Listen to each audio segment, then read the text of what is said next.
n'y aura plus la vraie église. Et celui qui fait cette vraie église, lui non plus ne sera pas. Donc ce sera des rassemblements où les gens se retrouvent, ceux qui ont raté l'enlèvement se retrouvent pour parler de Dieu, mais qui n'est pas avec eux. Ils s'associent, ils célèbrent, ils louent, il y aura de la musique. Et là où on a mis des grands écrans, il y aura toujours les grands écrans, il y aura toujours des gens pour venir.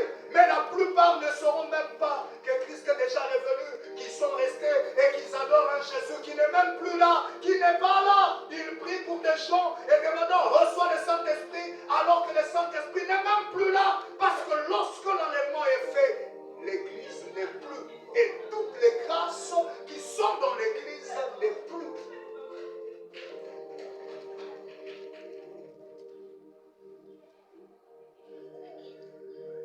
Affectionnez-vous.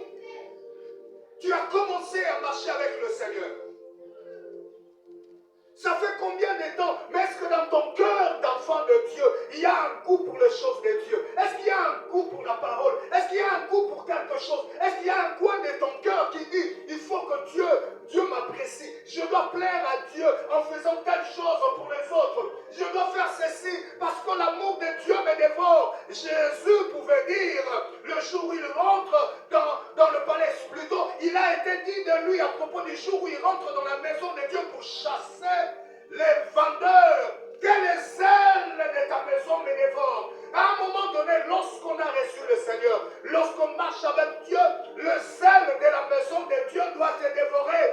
Notre problème est que nous avons des gens ici qui disent qu'ils sont des enfants de Dieu et que Dieu leur a placé ici pour l'adorer, pour le servir. Mais dans le cœur de qui les ailes de la maison de Dieu ne les dévorent pas.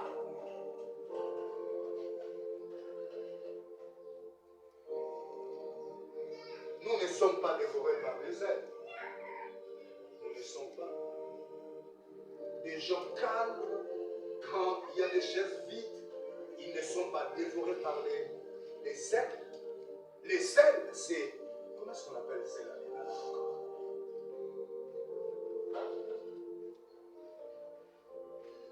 Le zèle. Non, pas c'est pas les ailes.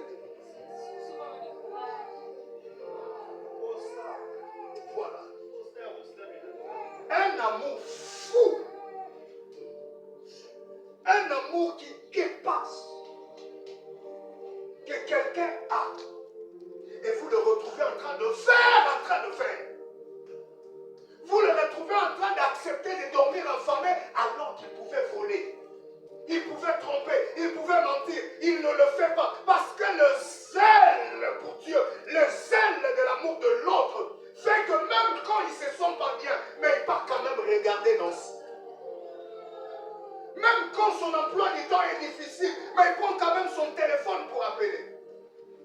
Le zèle de la maison de Dieu fait que lorsqu'on rentre dans la maison de Dieu, on a des yeux qui voient. Et l'on voit le besoin. On ne peut pas être à l'aise. On ne peut pas être en paix. On ne peut pas revenir la fois prochaine pour revoir encore la même chose. Lorsqu'on est à l'aise, alors que les choses n'avancent pas, alors que la santé est là, alors qu'il y a quelqu'un qui ne se voit pas, et que Dieu a fait passer son nom dans ta pensée, cela veut dire, dans les cœurs, il n'y a pas le zèle. On ne peut pas compter sur toi. Et Dieu non plus ne peut pas compter sur toi.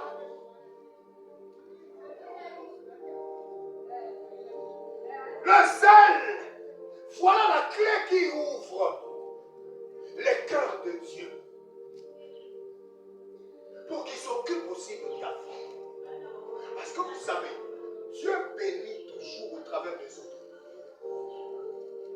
Les promesses que Dieu t'a fait, il va les réaliser par d'autres personnes. C'est que Dieu m'a fait. Il va passer par mon frère pour le réaliser. C'est que Dieu lui a dit, il va passer par lui ou par maman là-bas afin de le réaliser. Mais ce que vous ne savez pas, il y a toujours une dimension de fardeau que l'autre doit